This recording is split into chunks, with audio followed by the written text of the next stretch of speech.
Good morning बच्चों, फिर से स्वागत है आपका 11th क्लास की केमिस्ट्री में। आप पढ़ रहे हैं ऑक्सीकरण अपचयन का चैप्टर, जिसका दूसरे वीडियो में आपको थोड़ी सी कमी दिखाई दी थी या उसमें थोड़ी सी आवाज़ सही नहीं आई थी, इसलिए दोबारा से फिर से आप उसे पढ़ रहे हैं। उसमें अपन ने जो वर्णन किया था, अध्ययन किया था, वो किया था ऑक्सीकरण अंक का। अपन पढ़ेंगे ऑक्सीकरण अंक, या जिसका दूसरा नाम है ऑक्सीकरण संख्या,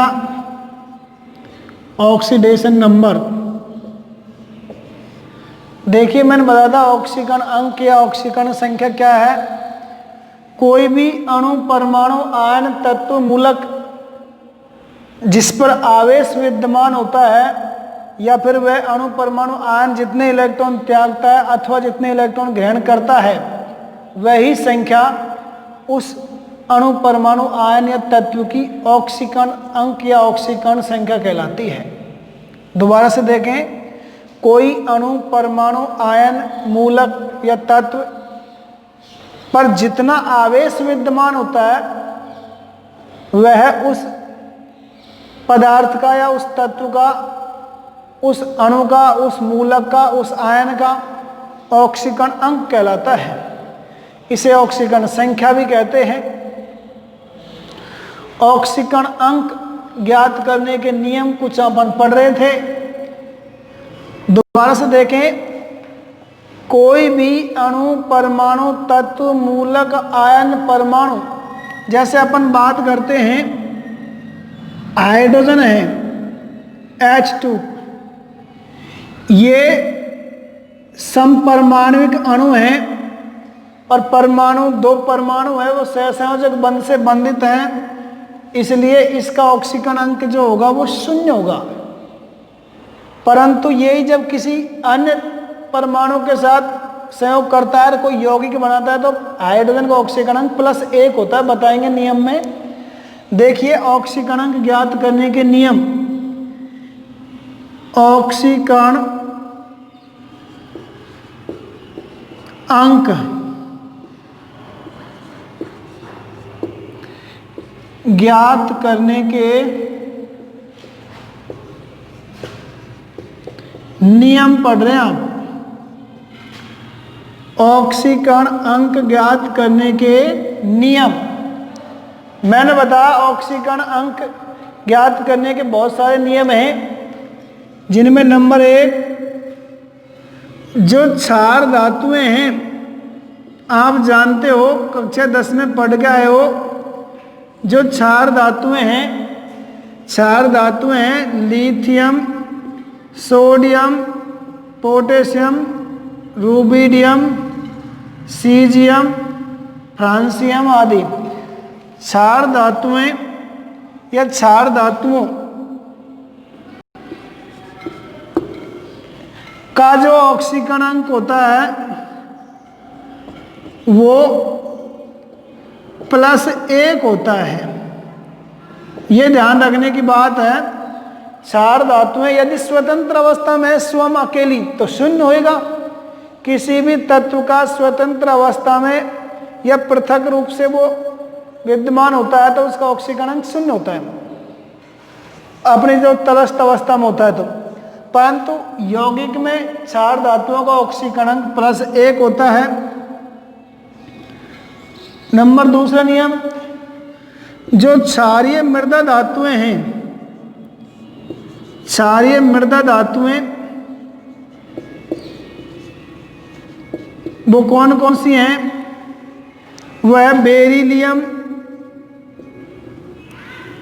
magnesium, calcium, strontium, barium, radium का ऑक्सीकरण जो अंक है वो अपने यौगिकों में +2 होता है। सभी क्षारीय मृदा धातुओं का ऑक्सीकरण अंक अपने यौगिकों में क्या होता है? +2। लेकिन स्वतंत्र अवस्था में जब स्वयं अकेली होती हैं तो उनका ऑक्सीकरण अंक 0 होता है। ये जरूर ध्यान रखना है। अच्छा, इसके अलावा अन्य फिर अपन वर्ग के अनुसार बात करते हैं। किसी भी तत्व का अधिकतम धनात्मक ऑक्सीकरण अंक n यानी कि वर्ग संख्या के बराबर होता है।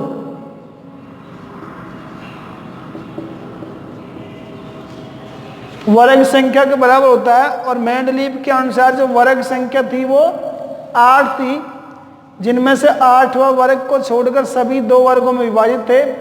इसलिए अधिकतम धनात्मक ऑक्सीकरण अंक 7 हो सकता है प्लस में। 8वां वर्ग के में तो बाद में अक्रिय गैसों की खोज हो गई, और अक्रिय गैसों का ऑक्सीकरण अंक आप जानते हो 0 होता है। तो जैसे बात करते हैं अपन बोरोन जो है, बोरोन, इसकी जो वर्ग संख्या है बोरोन की वो 3 है, n बराबर 3। तो इसका जो ऑक्सीकरण अंक है वो भी 3 होगा प्लस का।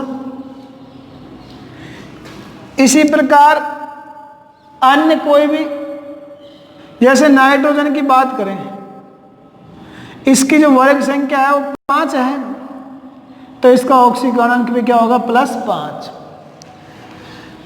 आइए चौथा नियम बात करते हैं। तो किसी भी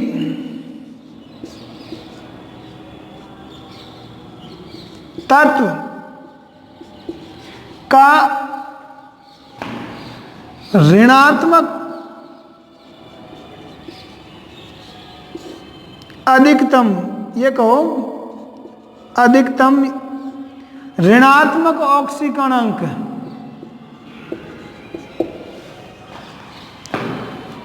अधिकतम ऋणात्मक ऑक्सीकरण अंक n-8 होता है।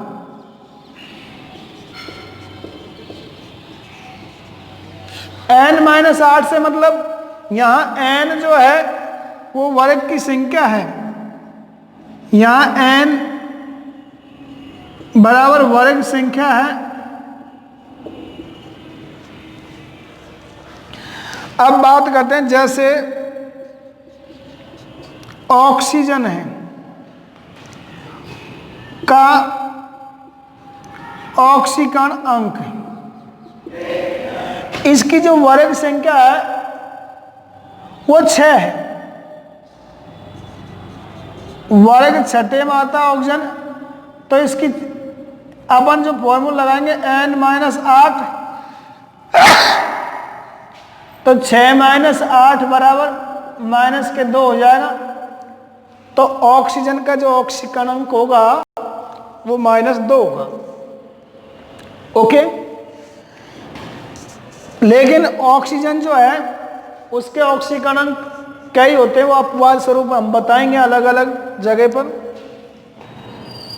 5वां नियम, जो अक्रिय गैस होती हैं, अक्रिय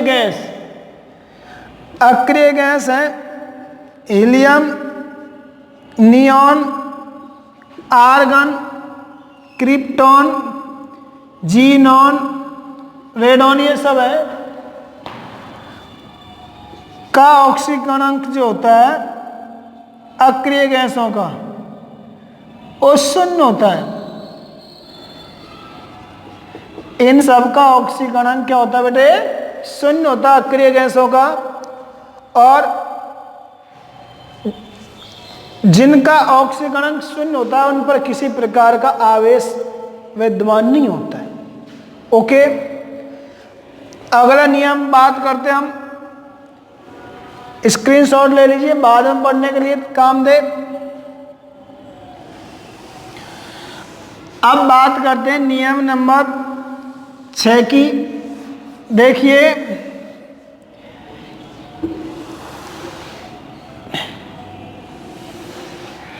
हम बता चुके हैं किसी भी अणु परमाणु आयन मूलक पर जो आवेश विद्यमान होता है वही उस अणु परमाणु आयन मूलक का ऑक्सीकरण होता है। नियम नंबर 6, जो सहसंयोजक यौगिक होते हैं, सहसंयोजक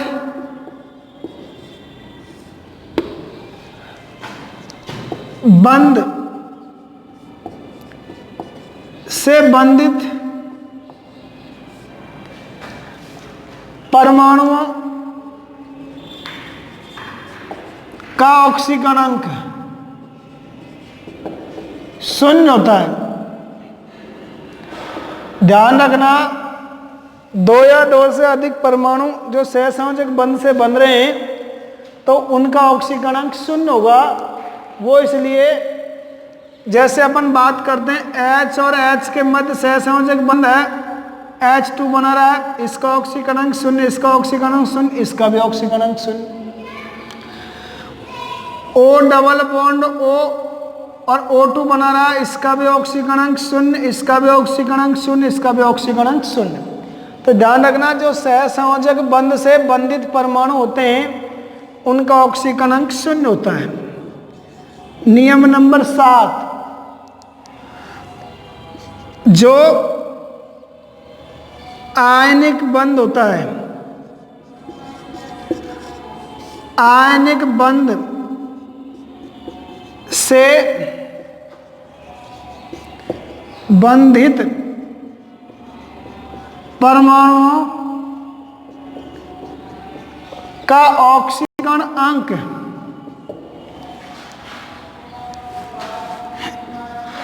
धातु का धनात्मक तथा अधातु का नेगेटिव होता है। और वो जितना होता है जितना वो इलेक्ट्रॉन त्यागते हैं, ग्रहण करते हैं। जैसे NaCl की बात करते हैं, NaCl में Na पॉजिटिव है और Cl नेगेटिव है, तो इसका ऑक्सीकरणांक +1 हो जाएगा, इसका ऑक्सीकरणांक माइनस है। जो धातु परमाणु होते हैं वो इलेक्ट्रॉन त्यागते हैं और अधातु परमाणु होते हैं वो इलेक्ट्रॉन ग्रहण करते हैं। तो धातु परमाणु जितने इलेक्ट्रॉन त्यागेगा उतना ही उसका ऑक्सीकरणांक होगा धनात्मक में, और अधातु परमाणु जितने इलेक्ट्रॉन गेन करेगा, ग्रहण करेगा, उसका ऑक्सीकरणांक उतना ही ऋणात्मक होगा। ओके। नियम नंबर 8, उपसहसंयोजक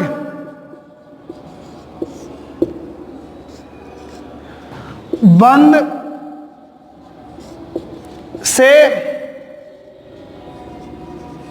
बंधित परमाणु में दाता परमाणु का ऑक्सीकरणांक +2 व ग्राही का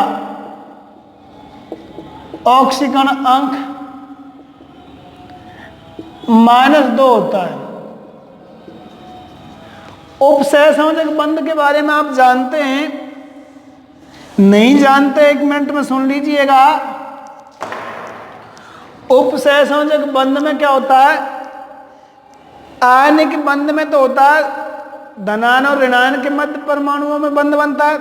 सहसंयोजक बंध में बंधित परमाणु दोनों के इलेक्ट्रॉन समान रूप से साझा करते हैं समान संख्या में, परंतु उपसहसंयोजक बंध में क्या होता है? एक परमाणु इलेक्ट्रॉन देता है और दूसरा परमाणु उन दिए गए इलेक्ट्रॉनों को ग्रहण करता है और बंध बनता है।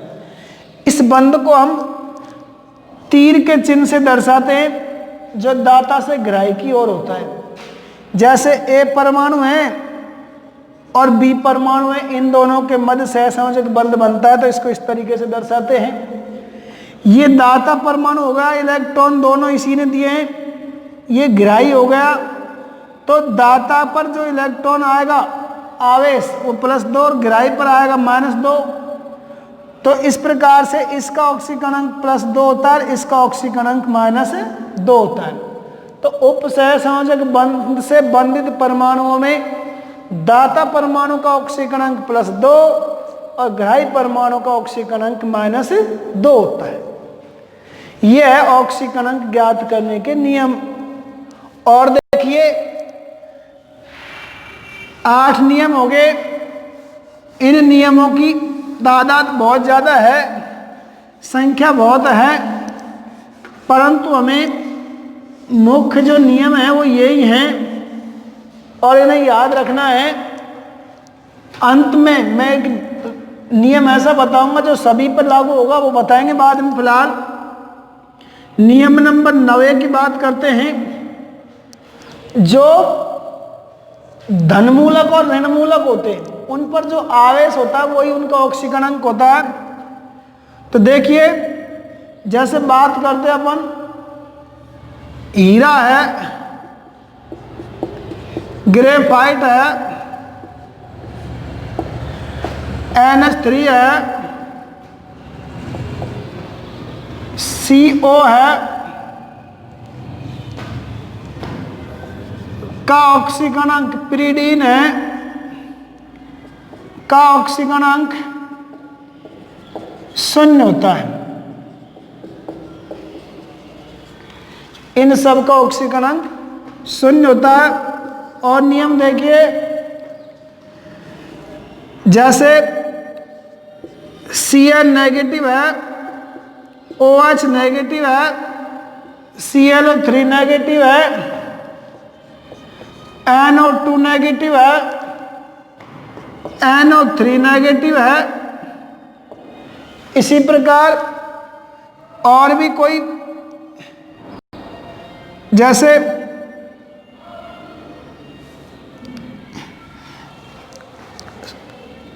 और अपन देखेंगे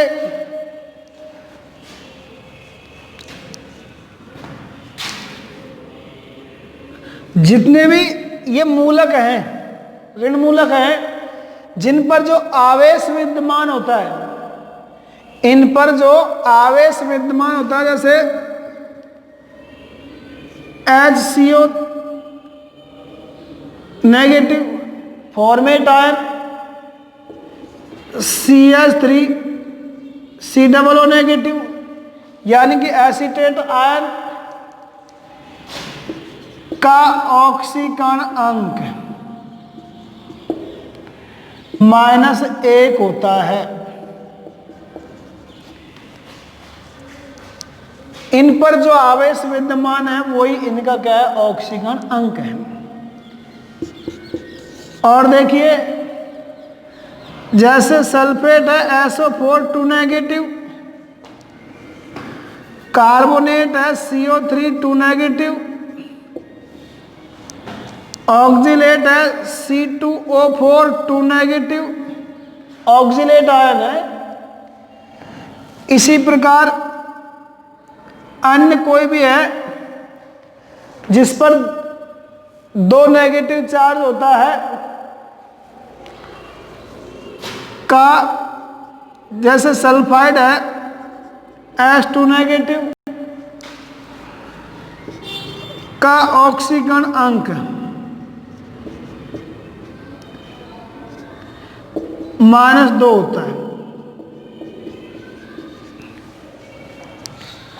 इसी प्रकार अन्य कोई भी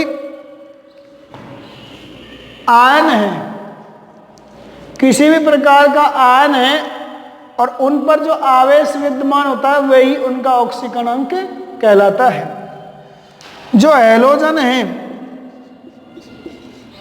हैलोजन आप जानते हो, FCl-Bri का ऑक्सीकरण अंक यौगिकों में -1 होता है। परंतु एक बात ध्यान रहे, जब ये अधिक विद्युत ऋणी तत्व के साथ जुड़ जाते हैं, जब ये अधिक विद्युत ऋणी तत्व जैसे ऑक्सीजन के साथ जुड़ जाते हैं, कौन, क्लोरीन वगैरह जो है, तो इनका ऑक्सीकरण +1 भी हो सकता है। जब क्लोरीन सीधा अधिक ऋणी तत्व जैसे O से जुड़ता है तो Cl का ऑक्सीकरणांक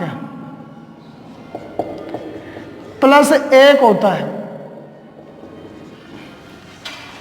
हम जैसे बात करते हैं CaOCl2 की, इसमें जो क्लोरीन है, एक क्लोरीन, इसकी जो संरचना है वो सही है CaOCl और Cl।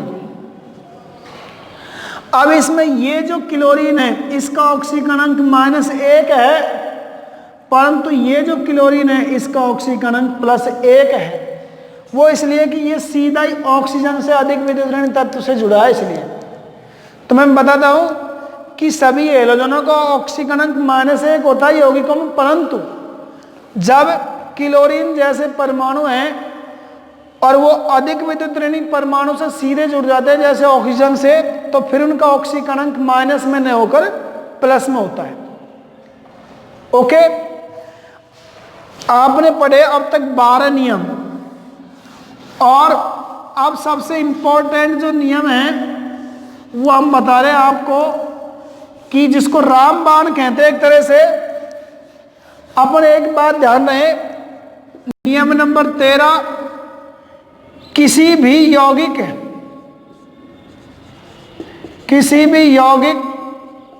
में जो समस्त परमाणु विद्यमान होते हैं, समस्त परमाणु उपस्थित होते हैं, उनका या उनके ऑक्सीकरण अंकों का बीजगणितीय योग 0 होता है। यह ध्यान रखने की बात है। अब तक जो नियम पढ़े उन सब में से ये इंपॉर्टेंट ज़्यादा है। जैसे मैं बात करता हूँ H2SO4 है, इसमें हाइड्रोजन का ऑक्सीकरण +1 है, लेकिन हाइड्रोजन का परमाणु 2 हैं, प्लस सल्फर का जो ऑक्सीकरण है वो +6 है, +6, परंतु इसका परमाणु 1 है। इसी प्रकार ऑक्सीजन के परमाणु 4 हैं, ऑक्सीजन का ऑक्सीकरण -2 है, बराबर 0 होता है।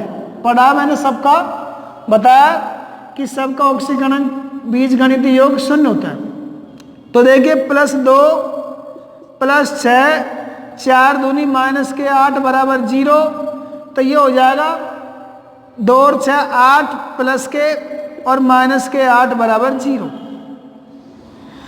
अब हम किसी भी यौगिक में किसी भी तत्व का ऑक्सीकरण इस नियम से ज्ञात कर सकते हैं, क्योंकि सभी तत्वों के परमाणुओं के ऑक्सीकरणों का बीजगणितीय योग 0 होता है। अब हम बात करते हैं HNO3 की। HNO3 में N का ऑक्सीकरण ज्ञात करना है अपन को, तो हाइड्रोजन का ऑक्सीकरण +1 होता है, पढ़ा आपने, और इसका ऑक्सीकरण परमाणु का जो है संख्या वो 1 है, प्लस N का ज्ञात करना है, इसको अपन ने X मान लिया। ऑक्सीजन के परमाणुओं की संख्या 3, अभी नियम में पढ़ा है ऑक्सीजन का ऑक्सीकरण होता है -2 यौगिकों में, और टोटल होता है 0।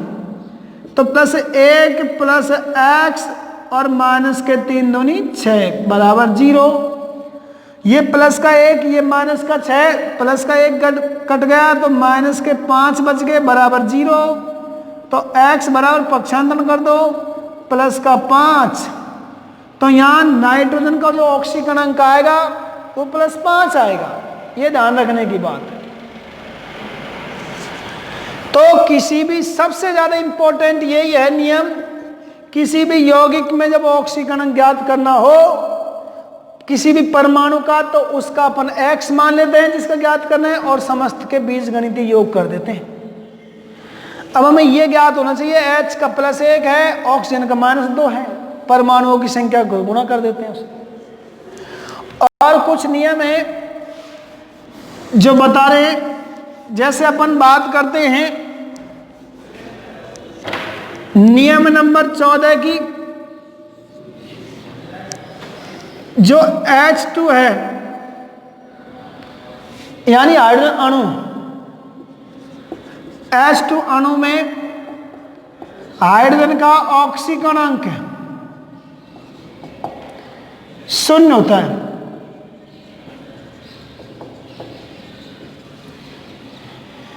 और HCl जैसे यौगिक होते हैं, यौगिकों में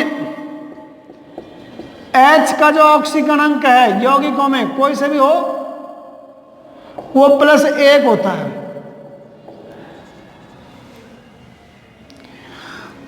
धातु हाइड्राइड है, धातु हाइड्राइड जैसे NaH है, BaH2 है, KH है, में H का ऑक्सीकरण अंक, यानी धातु हाइड्राइडों में हाइड्रोजन का ऑक्सीकरण अंक -1 होता है। ये हाइड्रोजन के 3 ऑक्सीकरण अंक होते हैं, 0 भी होता है अणु में 2, और यौगिकों में +1 होता है। केवल धातु हाइड्राइडों में इसका ऑक्सीकरण अंक -1 होता है।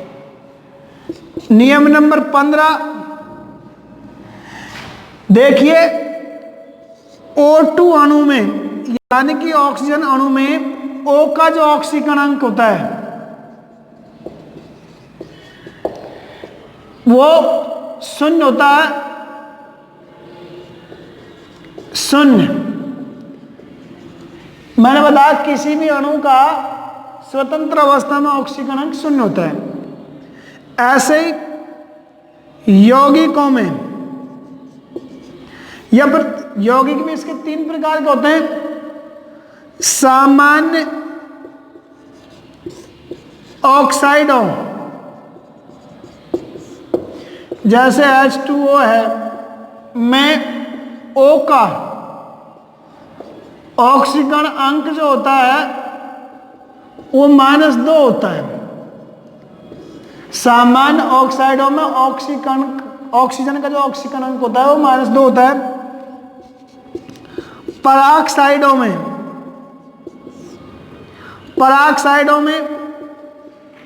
पराक्साइड क्या होता है, जैसे H2O2 है, Na2O2 है, पराक्साइड होता है जिनमें ऑक्सीजन स्वयं अपने समान दूसरे ऑक्सीजन से जुड़ा हो सीधा। पराक्साइडों में O का ऑक्सीकरण अंक जो होता है वो -1 होता है। पराक्साइड होते हैं जैसे HOOH, इसमें ऑक्सीजन स्वयं अपने समान दूसरे ऑक्सीजन से जुड़ा होता है। सुपर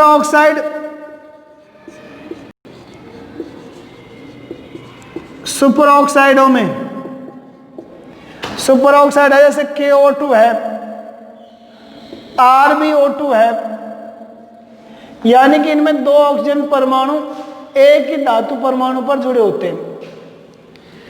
सुपर ऑक्साइडों में O का ऑक्सीकरण अंक -1/2 होता है। ओके, ऐसे ही OF2 है, ऑक्सीजन डाइफ्लोराइड में O का ऑक्सीकरण अंक OF2 की बात कर रहा हूं, इसका ऑक्सीकरण अंक +2 होता है, +2। एक और यौगिक है O2F2 डाई ऑक्सीजन डाइफ्लोराइड में O का ऑक्सीकरण अंक +1 होता है। यह अपवाद है जिनमें कुछ तत्वों के ऑक्सीकरण 1 से अधिक होते हैं, और जो जटिल मूलक होते हैं, जटिल यौगिक होते हैं, उनमें जटिल मूलकों में जो उस मूलक पर, जो उस आयन पर जो आवेश विद्यमान होता है, वही उसका ऑक्सीकरण अंक होता है। जैसे ये बात करते हैं Fe ऑल CN6 है जैसे, और इसका जो ऑक्सीकरण अंक है वो मान के चलो 4 है। जैसे इसमें का ऑक्सीकरण अंक जो होगा पूरा आवेश का अंक, जो ऑक्सीकरण अंक होगा वो हो जाएगा -4। ये जो आवेश विद्यमान होता है जटिल मूलक पर या आवेश पर, वो आयन पर, उसी का ऑक्सीकरण अंक होता है। ऐसे जैसे Cr2O7 नेगेटिव डाइक्रोमेट आयन जिसको बोलते हैं, इसका ऑक्सीकरण अंक भी, ऑक्सीकरण अंक -2 होता है।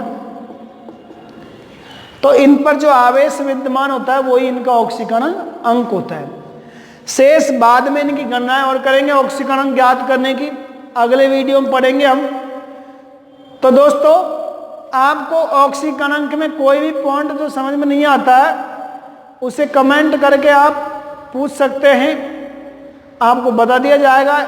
या कोई भी प्रॉब्लम आती है उसे आप कमेंट करके बताएं। आवाज़ सही नहीं आती है और भी कोई प्रॉब्लम है तो बाकी का आप विद्यालय में आके कभी भी कंसल्ट कर सकते हैं, पूछ सकते हैं। ओके, अब मैं आपको अंत में 1-2 यौगिक ले रहा हूं उदाहरण के लिए, और उनके कोई भी परमाणु का हम ऑक्सीकरण ज्ञात करके बता रहे हैं। अब आप खूब जान गए कि ऑक्सीकरण किस प्रकार ज्ञात किए जाते हैं। तो दोस्तों, अब आपको अच्छी तरह से ऑक्सीकरण ज्ञात करना आएगा और आ गया होगा। तो देखिए, जैसे अपन बात कर रहे हैं CaCO3, एक यौगिक हो गया, जैसे कोई यौगिक हो गया NaHCO3। इसी प्रकार जैसे और भी कोई यौगिक है H2SO4 में रेखांकित जो तत्व है उसका ऑक्सीकरण ज्ञात करना है अपन को। जैसे CuSO4 में S का, H2SO4 में S का, NaHCO3 में C का, ये जो ज्ञात करना है वो देखेंगे अपन। देखिए, मैंने बताया क्षारीय मृदा धातु है, इसका ऑक्सीकरण +2 होता है, लेकिन इसकी संख्या यहाँ 1 ही है। कार्बन का हमें ज्ञात करना है, X मान लीजिए जिसका ज्ञात करना है। ऑक्सीजन के परमाणुओं की संख्या कितनी है? 3, लेकिन एक ऑक्सीजन परमाणु का ऑक्सीकरण अंक मैंने बताया यौगिकों में क्या होता है? -2, और सभी का बीजगणितीय योग किसके बराबर होता है बेटे? 0 के बराबर। अब प्लस के 2 गुणा कर दिए, +X 3 दूनी 6 माइनस के बराबर 0। तो ये प्लस के 2, ये -6, प्लस के 2 चले जाएंगे तो ये बच जाएगा -4 बराबर 0। पक्षांतरण कर देंगे, इधर ले जाएंगे, ये +4 हो जाएगा। इस प्रकार से यहाँ जो कार्बन का ऑक्सीकरण अंक है वो क्या है? +4। कितने बेटे? +4। बात करते हैं इसकी। सोडियम का परमाणु है 1, लेकिन सोडियम का ऑक्सीकरण अंक होता है +1। हाइड्रोजन का ऑक्सीकरण अंक भी +1 होता है, इसके परमाणु की संख्या भी 1 है। कार्बन का X मान लिया, ज्ञात करना है। हाइड्रोजन के परमाणुओं की संख्या 3 है, और एक का ऑक्सीकरण -2 होता है और सबका 0 होता है। +1 + x 3 दूनी 6 माइनस के बराबर 0। तो 1 और 1 प्लस के 2 + x - 6 बराबर 0। प्लस के 2 घटा देंगे -6 में से, तो x - 4 बराबर 0। तो x बराबर +4। तो यहाँ कार्बन का ऑक्सीकरण कितना हो जाएगा बेटे? +4। इसमें देखो अभी बताया मैंने हाइड्रोजन का ऑक्सीकरण +1 होता है, लेकिन हाइड्रोजन के परमाणुओं की संख्या कितनी है? 2। प्लस सल्फर का अपन ने x मान लिया, प्लस ऑक्सीजन के परमाणुओं की संख्या कितनी है? 4। एक ऑक्सीजन का ऑक्सीकरण -2 बराबर 0। मैंने बताया किसी भी यौगिक में सभी तत्वों के परमाणुओं के ऑक्सीकरणांकों का बीजगणितीय योग 0 होता है। तो +2 + x 4 दूनी -8 बराबर 0। 2 चले गए -8 में से, x - 6 बच गया बराबर 0। तो x बराबर पक्षांतरण कर देंगे, प्लस का 6 हो गया। इस प्रकार यहां सल्फर का ऑक्सीकरण क्या है? +6। कॉपर सल्फेट में देखेंगे, कॉपर का ऑक्सीकरण +2 होता है और कॉपर की संख्या भी यहाँ 1 है। प्लस सल्फर का x मान लिया। ऑक्सीजन के परमाणुओं की संख्या 4 है, ऑक्सीजन का होता है -2 बराबर 0। तो +2 + x - 4 दूनी 8 बराबर 0। तो 2 चले गए 8 में से, वही x - 6 बराबर 0। तो x बराबर +6। इस प्रकार किसी भी यौगिक में सभी तत्वों के परमाणुओं के ऑक्सीकरण अंकों का बीजगणितीय योग जो होता है वो 0 के बराबर होता है।